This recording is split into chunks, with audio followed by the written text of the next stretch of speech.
Divorce is so common. What is it, 50%? Yeah, maybe more is it 50% that now. Yeah. 51. But unfortunately, kids are often caught in the middle of this. Research shows that the quality of the co-parenting relationship is the #1 predictor of a child's long-term success.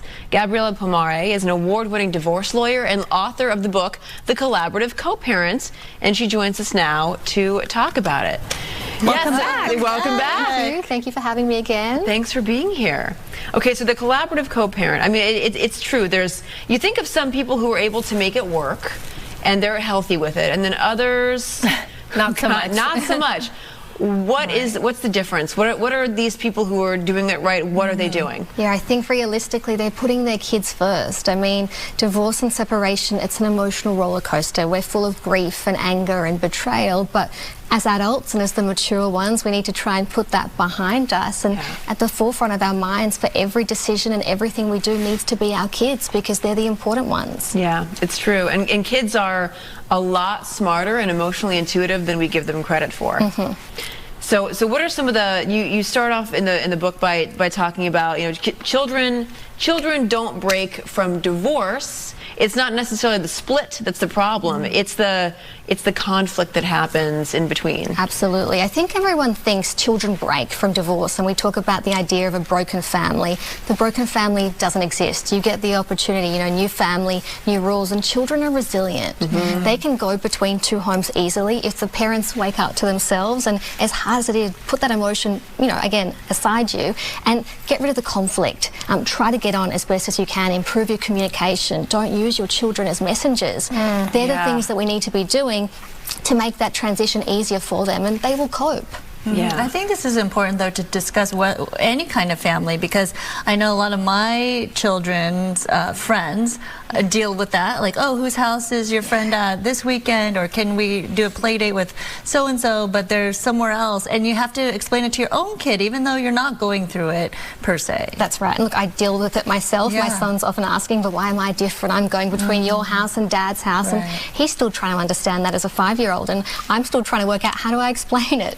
Yeah, normalize it for him. It's interesting because you're writing about this, so people assume like you're the expert, right? But you're also going through it yourself, and sometimes it's easier to give the advice than to actually practice. Absolutely. I was speaking about this earlier today. When I went through it, nothing applied. None of the lawyer world applied. I said, nothing a family lawyer tells you or a judge or a court's going to really come into play. You need to sit back and say, I'm a parent. And as a parent, I've got an obligation, to make sure my child has a happy and a secure childhood.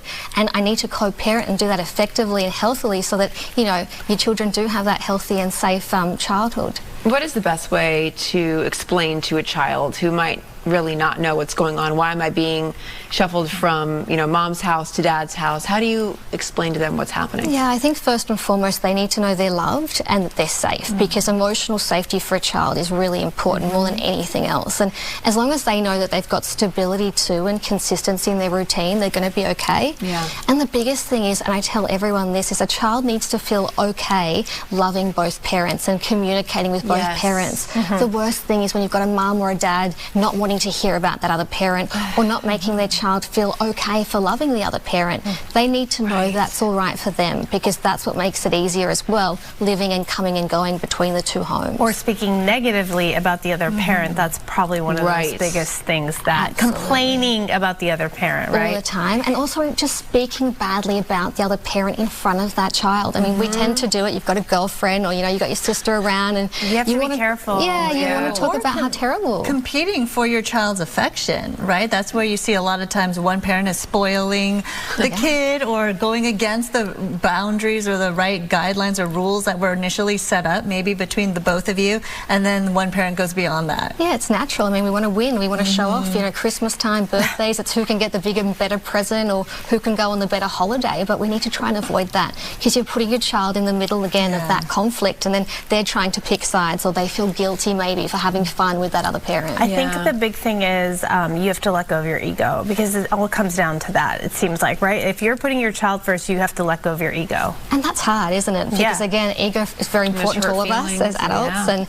we want to, play out the fact that we've either been betrayed or we're hurt or we're angry or we just want to win the argument. Or like your mom did this to us or your dad did, we're in this situation. I mean, that's probably the worst thing you could say. I hear that all the time. You know, we're not going on this holiday because your dad won't pay, or you're missing out on this birthday party because mum won't let you, and that impacts a child so much. And social science tells us that a child's experience of their family's divorce really does impact them into adulthood, and then how they marry, how they engage in relationships, and how they parent.